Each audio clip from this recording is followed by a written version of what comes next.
बिस्मिल्लाहिर्रहमानिर्रहीम। अस्सलाम वालेकुम नाज़रीन, आप यूट्यूब चैनल देख रहे हैं। मैं इमरान ख़ान हूँ।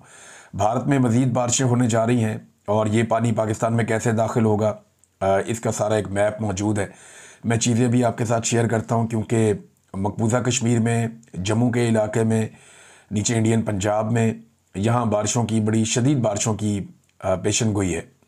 और फोरकास्ट के मुताबिक अगर आप चेक करें तो पूरे इंडिया में बारिशें हो रही हैं और ये पानी उनके दरियाओं के ज़रिए से किस तरह पाकिस्तान में दाखिल होगा, ये हम बात करते हैं। एक जो कानूनी मामला चल रहा था, अलीमा ख़ान के दूसरे बेटे को अदालत में पेश किया गया। वैसे क्या नाइंसाफ़ी है पाकिस्तान में, ये था ही नहीं इधर, ये सैकड़ों मील दूर, बहुत दूर पहाड़ों पे वहाँ चित्राल में था और इसकी उस दिन की तस्वीरें मौजूद हैं।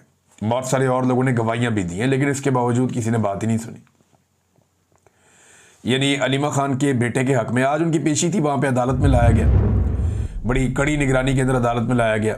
शारेज़ को, जो अलीमा ख़ानम का बड़ा बेटा है, दूसरे बेटे को पहले जुडिशल कर दिया गया था। वैसे ये केस डिस्चार्ज होने का था। कोई जज जो थोड़ा सा भी कानून को समझता है उसको डिस्चार्ज करना चाहिए था, लेकिन यहाँ एजेंसियों का और इदारों का बहुत प्रेशर होता है। जज बेचारे फैसला देते हुए डरते हैं कि अगर हमने फैसला दे दिया तो हम बैड बुक्स में आ जाएंगे, तो हमें जो है उसके बाद निशाना बनाया जाएगा, हमारी ट्रांसफ़र पोस्टिंग बहुत दूर दूर कर देंगे और दीगर मसाइल भी होते हैं। लिहाजा वो बेचारे अब जज भी डरना शुरू हो गए, उन्हें इंतकामी कार्रवाइयों का निशाना बनाया जाता है अगर वो इंसाफ फराहम करते हैं। तो ये हुआ है, माजी में कई दफ़ा हुआ है। नाज़रीन, लाहौर इंसदाद दहशतगर्दी की अदालत में अलीमा ख़ान के बेटे शारेज़ को जब पेश किया गया तो उसके हक़ में 7 अफराद ने बयान हल्फी जमा करवा दिया कि 7 मई से 12 मई तक वो उनके साथ चित्राल में ट्रिप पर थे। ये जो तस्वीर पेश की थी एक अलीमा ख़ानम की बहू ने, शारेज़ की अहलिया ने, उसमें उन्होंने ये क्लेम किया था कि हम सारे लोग वहाँ मौजूद थे और साथ उसके सबूत भी दिए थे। अब वो जो लोग साथ मौजूद थे उन्होंने अपने बयान हल्फी अदालत में लाकर जमा करवा दिए कि जनाब हम ये हल्फिया बयान दे रहे हैं कि ये तो बंदा यहाँ पे था ही नहीं, जाए वकूआ वाली जगह पर नहीं थे। दीगर तस्वीर और जो बाकी ख़बरें और सबूत और वो सारी चीज़ें पेश की गई, लेकिन तफ्तीशी अफसर ने कहा कि गुज़िश्ता रात 12 बजे मुझे ये सारे सबूत दिए गए हैं, मैं इनकी तस्दीक नहीं कर सका। अदालत ने तफ्तीशी अफसर को इन दस्तावेज़ात की छानबीन करके चालान जमा करवाने का हुक्म दिया और पुलिस को मज़ीद जो 30 दिन की पुलिस ने इस्तदा की थी कि जनाब और रिमांड दे दें आप शारेज़ का, लेकिन वो रिमांड पुलिस को नहीं दिया गया, जुडिशल कर दिया गया। अभी इसकी भी बेल जमा करवाएंगे पाकिस्तान तहरीक इंसाफ के वकला या अलीमा ख़ानम की जो वकला की टीम है वो जाएंगे, जाके बेल जमा करवाएंगे और कोशिश करेंगे कि उसकी जहाँ पे जुडिशल कस्टडी में है, जेल भिजवाया गया है, वहाँ से ज़मानत हो सके उनके दोनों बेटों की। तो अब अलीमा ख़ानम कहती हैं जी हमें उम्मीद थी कि आज ज़मानत हो जाएगी, लेकिन जज साहब पर प्रेशर वाज़े नज़र आ रहा था। फिर जज साहब जो हैं वो लेकर चले गए, यानी जो सबूत दिए गए वो लेकर जज साहब अंदर चले गए। अदालत के अंदर सारी चीज़ें बातचीत होनी चाहिए थी ना। मैं जज साहब को कहूँगी कि अगर आप इस जुल्म के साथ खड़े रहे तो आपकी नस्लें हमेशा सर झुका कर रहेंगी। बेहतर है आप खड़े हो जाएं और कहें अगर हम इंसाफ नहीं दे सकते तो हमें इस कुर्सी पर बैठने का कोई हक नहीं है। वैसे जो जो जजेस ये कर रहे हैं, इनके ख़ानदानों को, इनके बच्चों को ये शर्मिंदगी हमेशा रहेगी कि इन्होंने ज़्यादती की है और जो तकलीफ़ इन्होंने पाकिस्तानियों को दी है और जो इन्होंने सियासी मामलात में एस्टेब्लिशमेंट के कहने पे या सियासतदानों के कहने के ऊपर या ब्यूरोक्रेसी के दबाव के ऊपर इन्होंने एक पॉलिटिकल पार्टी को कुचलने के नाम पे जो इंसानों के साथ जुल्म और ज़्यादती का ये हिस्सा बने जजेस, ये और इनके ख़ानदान हमेशा शर्मिंदा रहेंगे। अब आए नाज़रीन फ्लड्स की तरफ। तो शहबाज शरीफ जो वज़ीर आज़म पाकिस्तान है, इस वक्त पाकिस्तान बदतरीन सैलाब की जद में है। इंडिया से खौफनाक पानी आ रहा है पाकिस्तान में और वो एक के बाद एक देहात और शहरों को डुबोता चला जा रहा है। कसूर और मुल्तान, ये 2 शहर बहुत ख़तरे में है। मैंने आपको पिछले व्लॉग में भी बताया था। बंद तोड़ तोड़ के कोशिश की जा रही है कि चले फसलें डूब जाएं लेकिन लोगों के घर बच जाएं। घर भी लोगों के नहीं बच रहे। जिस तरह लाहौर में और दीगर शहरों में लोगों के घरों में पानी दाखिल हुआ, सियालकोट की सूरत हाल देखें, कोट मोमिन की देखें, ये आप जो सूरत हाल है उसकी वज़ीराबाद की, वो आपके सामने है। जो सियालकोट में शेखुपुरा में घरों में पानी दाखिल हो गया, लाहौर में जना अस्पताल के अंदर पानी दाखिल हो गया, ये बारिश होने की वजह से। दीगर कई और इलाके हैं जहाँ पे अस्पतालों के अंदर से विजुअल्स आ रहे हैं कि वहाँ पे मरीज़ बेचारे अस्पतालों में पड़े हुए हैं और नीचे ज़मीन पे पानी जमा है। लोग अपनी मदद आपके तहत कोशिश कर रहे हैं।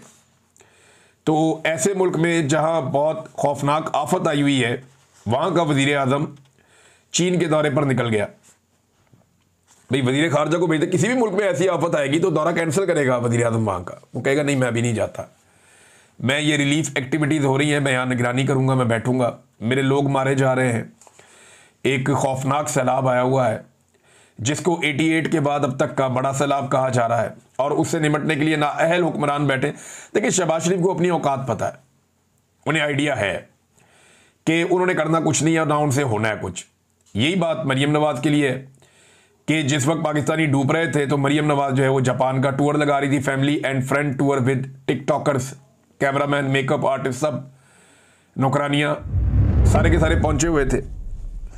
अब जनाब शहबाज शरीफ साहब चले गए चाइना का दौरा करने के लिए, 6 रोज़ा दौरे पर रवाना। अगली खबर क्या आएगी पहले बताता हूं, क्योंकि मैं इनको बड़ी अच्छी तरह जानता हूं। मैंने आपको पहले बताया था ना कि ये वापस आके हेलीकॉप्टर पे चढ़ेंगे, फिर ये कश्तियों पे चढ़ेंगे, फिर ये अपनी फोटोज लगवाएंगे, फिर ये वीडियोज और टिकटॉक बनवाएंगे, और उसके बाद ये ड्रामेबाजी करेंगे, फिर राशन के थैलों के ऊपर अपने टब्बर की तस्वीरें या अपनी तस्वीरें लगा के ये लोगों को राशन बांटेंगे। उसके बाद अपनी जाती प्रमोशन पे करोड़ों अरबों रुपया खर्च करेंगे, मीडिया में इश्तिहारात लगाए जाएंगे, अपनी प्रमोशन करेंगे, लोगों को नहीं बचाएंगे, और एंड में ये सलाबतगान की इमदाद खा जाएंगे जो बाहर से आएगी। हर दफा ये सलाबतगान की इमदाद खा जाते हैं, और इतना भी खाई है इन्होंने। 2022 की इमदाद कहां लगी लोगों के ऊपर? कोई नहीं लगी। जो पैसा प्लज हुआ था आलमी सतह पे, जिसके बड़े बड़े दावे किए जा रहे थे, वो पैसा तो आवाम पे नहीं लगा। तो अब कोई आपको पैसा क्यों देगा जब आपने पिछली मरतबा जो पैसा आपको दिया गया था वो आवाम पर लगाकर रिपोर्टें वापस जमा नहीं करवाई? इन्हें लगा कि शायद आइंदा कभी जरूरत ही नहीं पड़ेगी मदद की, या फ्लड आएगा ही नहीं, तो खा जाओ ये पैसा। ये तो आज के अंदर जीते हैं, इन्हें लगता है कि पाकिस्तान छोड़ के भाग जाएंगे, सारा पैसा इन्होंने खा जाना है। जो एशियन डेवलपमेंट बैंक ने पैसा दिया था पाकिस्तान को लगाने के लिए, पाकिस्तान पे ये मिलियंस ऑफ डॉलर्स थे, तो जो पैसा एशियन डेवलपमेंट बैंक ने दिया था, बजाय वो पैसा पाकिस्तानियों पे खर्च करके रिपोर्ट दी जाती, उस पैसे से यानी उसका एक हिस्सा जो है उससे सामान खरीद के वो रख लिया गया और तुर्की और शाम भिजवा दिया गया बाद में अपने नंबर टांगने के लिए। तो पाकिस्तानियों से ज्यादा इनको दूसरे अजीज हैं।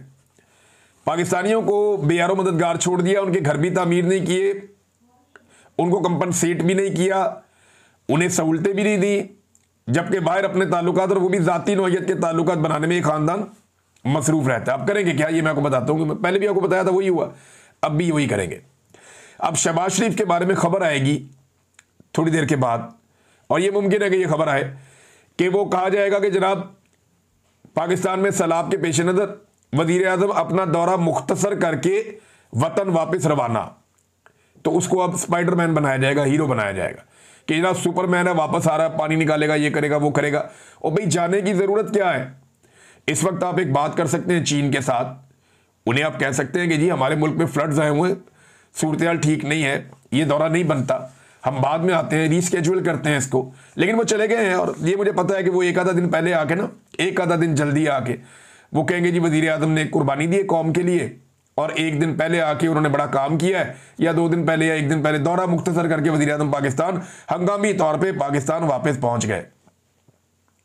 पाकिस्तान एयरफोर्स के तैयारे को ना इस खानदान ने चिंची रिक्शा बनाया हुआ है, एक उतरता है दूसरी चढ़ जाती है, वो उतरती है फिर दूसरा चढ़ जाता है। तो चिंची रिक्शा बना के रख दिया पाकिस्तान एयरफोर्स के तैयारे को इन्होंने। ये गरीब मुल्क है, ये तैयारा लेकर अपना टब्बर लेके ये पहुंच जाते हैं जहां इनका दिल करता है, और वहां जाके ये अय्याशियां करते हैं। अब एक अजीबोगरीब चीज सामने आई इनकी जानिब से, 2 चीजें हैं।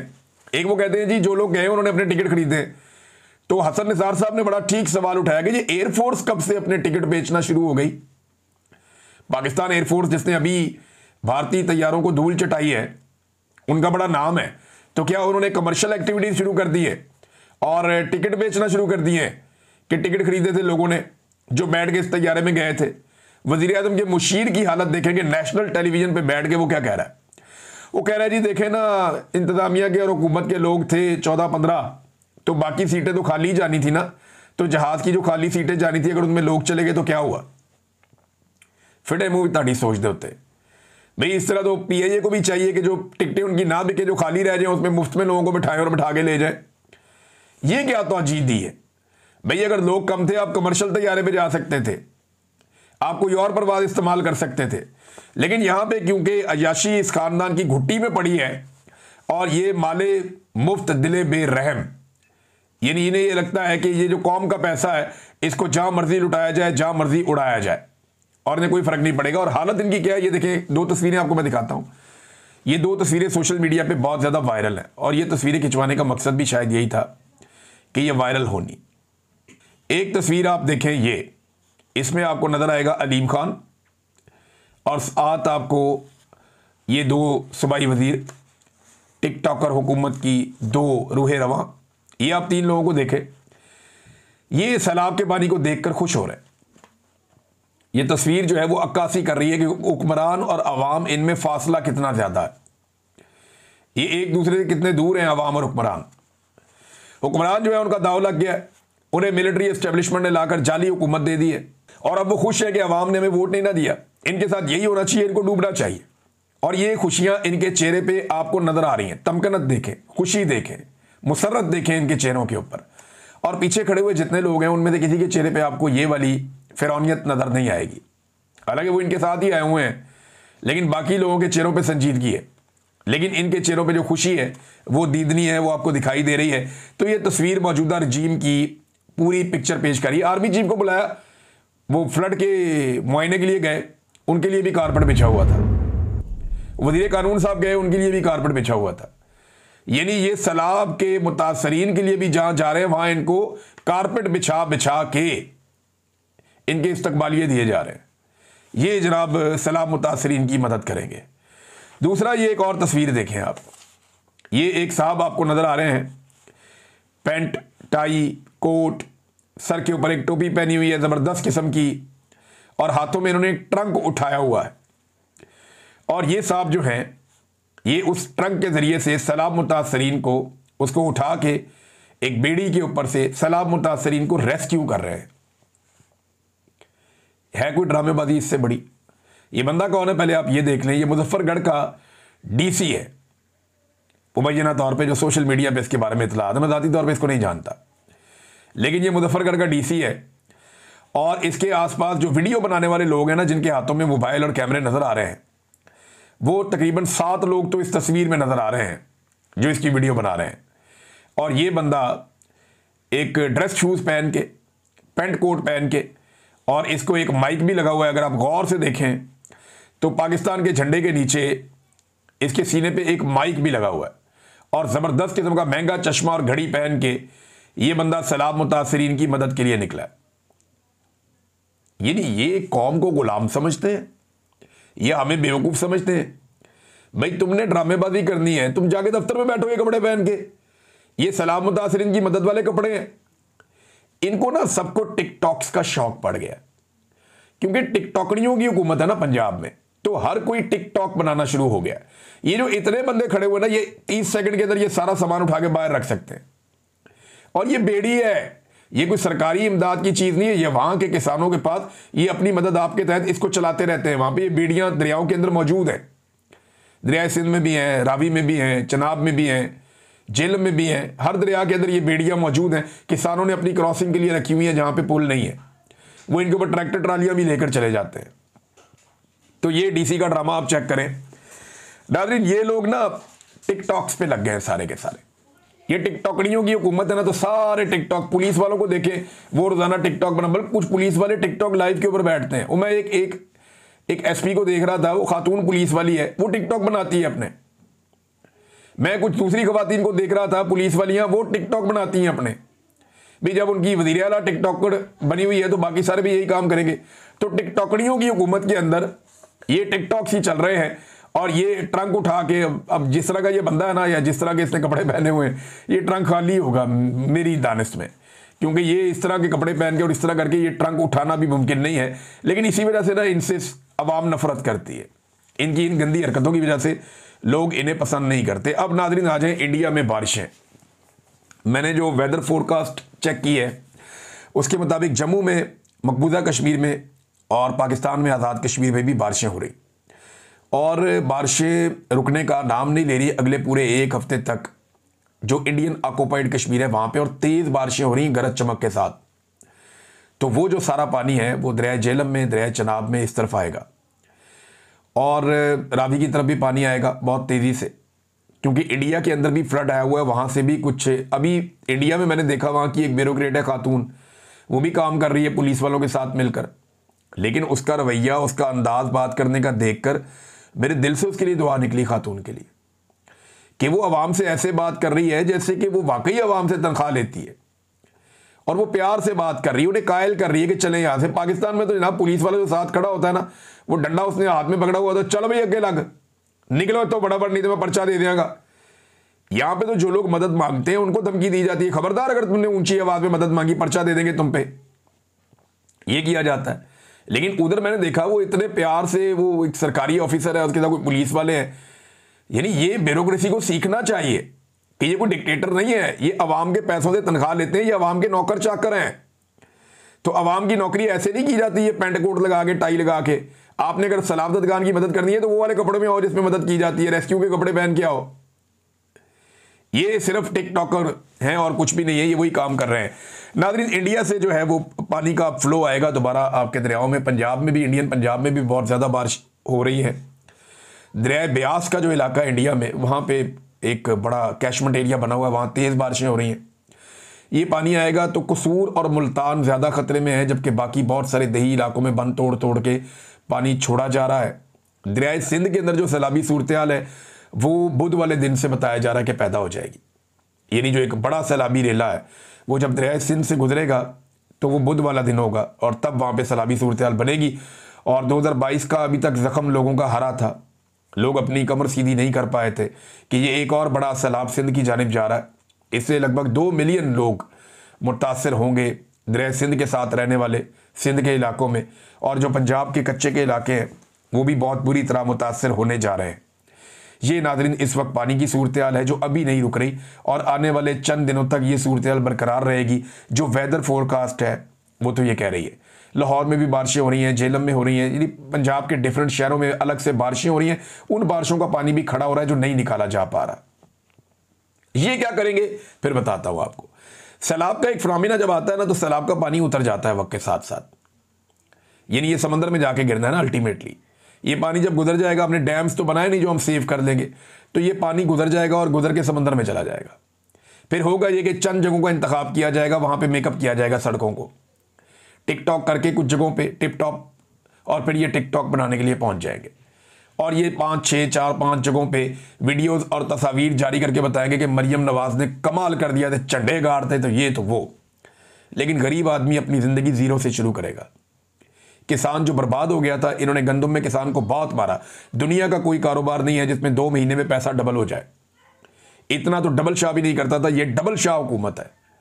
इन्होंने जो किया किसान के साथ, उनसे गंदम खरीदी 1800 2000 फी मन, और आज उसकी कीमत पहुंचा दी है 3500 रुपए तक, और ये और ऊपर जाएगी क्योंकि गंदम के ज़ख़ीरे भी तबाह हो रहे हैं, किसान के घर से दाने निकल गए हैं। अगली मरतबा गंदम लगाने के उसके पास पैसे नहीं है और गंदम लगाने की तैयारी वो कैसे करेगा। सैलाब खड़ा हुआ है बहुत सारी जगहों पे। 2022 में जो सूरत हाल बनी थी, ये सूरत हाल उसी तरफ जा रही है। लेकिन आपके वज़ीर आज़म को सैर करने का शौक़ है, वो निकल गए। ओकाड़ा सैयद वाला वहाँ पे बहुत नुकसान हुआ है, इंफ्रास्ट्रक्चर का बहुत बड़ा नुकसान हो रहा है पाकिस्तान में, और इस नुकसान से बचने के लिए पूरी रियासती इंतज़ामिया को और मशीनरी को काम करना पड़ेगा। और मैं एक चीज़ आपको और क्लियर कर दूँ कि अगर हुकूमत इमरान खान की भी होती या कोई बहुत ही शानदार एडमिनिस्ट्रेटर कोई और होता, उसकी भी हुकूमत होती, हालांकि इमरान खान ने कोरोना से लड़ाई लड़ी थी, वो इससे बहुत बड़ी मुसीबत थी, लेकिन वो भी इसको काबू नहीं कर सकते थे। कुदरती आफत बहुत बड़ी है, पाकिस्तानियों को अपना रोल प्ले करना पड़ेगा। ये सारी चीज़ें आपने अगर मौजूदा हुकूमत पे छोड़ दी, या आपको लगा कि शहबाज शरीफ और मरियम नवाज और मौजूदा मिलिट्री एस्टेब्लिशमेंट ये मामला संभाल लेगी, तो याद रखिएगा वो नहीं संभाल पाएंगे, उनसे ये नहीं होगा। पूरे पाकिस्तान को खड़ा होना पड़ेगा, सबको निकलना पड़ेगा, अपने अपने लोगों की मदद करनी पड़ेगी। माली मदद करें अपने लोगों की, राशन पहुंचाएं लोगों को, कपड़े पहुंचाएं लोगों को, सामान पहुंचाएं लोगों को। अभी यहाँ पे वबाई अमराज आ जाएंगे, मच्छरों का बड़ा सीरियस मसला हो जाएगा। मच्छरदानियाँ जितनी बड़ी, जो लोग अब मच्छरदानियाँ बनाते हैं या मैन्युफैक्चरर्स हैं, उनसे दरख्वास्त है कि बड़े पैमाने पे इसकी प्रोडक्शन करें, क्योंकि आने वाले दिनों में इनकी बहुत ज़रूरत पड़ने वाली है। स्पेशली ये सितंबर के महीने में पूरे में, और फिर अक्टूबर के 15-20 दिनों में कम से कम ये बहुत ज़रूरत पड़ेगी बहुत सारे इलाकों में मच्छरदानियों की। तो पाकिस्तानी जो है वो कमर कस लें। हमें अपने ज़ाती माल में से एक हिस्सा निकालना पड़ेगा अपने पाकिस्तानी बहन भाइयों की मदद के लिए, बच्चों की मदद के लिए, और ये हम सब की जिम्मेदारी है। ये हम किसी पे एहसान नहीं कर रहे, ये अल्लाह रब्बुल इज़्ज़त की आजमाइश है और हम सब ने साबित करना है कि हम साबिर लोग हैं और हम अल्लाह ताला की रज़ा में राज़ी रहते हैं और हम एक दूसरे की मदद करते हैं। यानी हम इसको कुदरती आफत तो कहते हैं, लेकिन अंग्रेज़ इसको कहते हैं जी ये मिसमैनेजमेंट है। यानी अगर इसी पानी को अच्छे तरीके से मैनेज किया जाता तो पाकिस्तानी इस तरह तकलीफ में ना आते, लेकिन अब आ गए हैं तो सबको मिलके इसके लिए काम करना चाहिए। लोग नाज़रीन अपनी मदद आपके तहत चारपाइयों के नीचे ड्रम बांध के, ट्यूबें बांध के एक दूसरे को रेस्क्यू कर रहे हैं, निकाल रहे हैं। पुरानी कश्तियाँ हैं, तख्ते हैं, उनके ऊपर लोगों को बाहर निकाल रहे हैं, क्योंकि हुकूमती इमदाद पहुँच नहीं रही।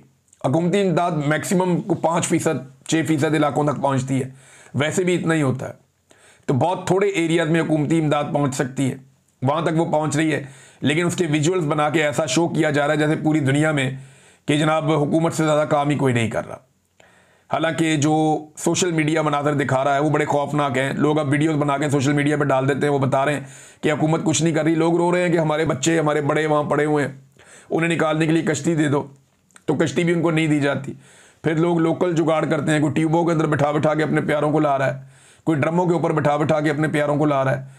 तो लोग अपनी जान से खेल रहे हैं और इन मुश्किलात का सामना कर रहे हैं। अल्लाह ताला उनके लिए आसानियाँ पैदा करे। नाज़रीन, एक चीज़ मैं जाते जाते हुक्मरानों को कहना चाहता हूँ कि जबरी तौर पे जो गुमशुदगी है वो बहुत बड़ा जुर्म है और बहुत बड़ा जुल्म है। ये जुल्म आप बंद करें, कुदरत भी आपसे नाराज़ है, अल्लाह रब्बुल इज़्ज़त नाराज़ हो जाता है। आप ये करना बंद कर दें। खुदारा इस चीज़ को, अल्लाह को आप भूल तो नहीं गए। वो बलोच माएँ बहनें बेटियाँ कितने दिनों से, आज 1.5 महीना हो गया, वो इस्लामाबाद की सड़कों पर धक्के खा रही हैं। वो इंतज़ार कर रही है कि कोई हाकिम आए, उनसे आकर बात करे और उनके प्यारों को, जिनको जबरी तौर पर गुमशुदा किया गया है, उन्हें लौटा दे, या कम से कम उन्हें अदालत में पेश कर दे ताकि कानून के मुताबिक कार्रवाई हो। जब आप इस तरह की चीज़ें करते हैं, ऐसा जुल्म और जबर करते हैं, तो अल्लाह रब्बुल इज़्ज़त नाराज़ होता है। और वो नाराज़गी कि आपको नज़र नहीं आ रही, होश के नाखून लें और ये चीज़ें करना बंद करें। अल्लाह रब्बुल इज़्ज़त ज़ालिम को और तकब्बुर करने वाले शख्स को पसंद नहीं करता। ये सिलसिला बंद करें। जबरी गुमशुदगियों का कोई जवाब किसी सूरत में है ही नहीं। इन लोगों को, इनके प्यारों को वापस करें या अदालतों में पेश करें। अब तक इतना ही। अपना ख्याल रखिएगा, अपने इस चैनल का भी। अल्लाह हाफ़िज़।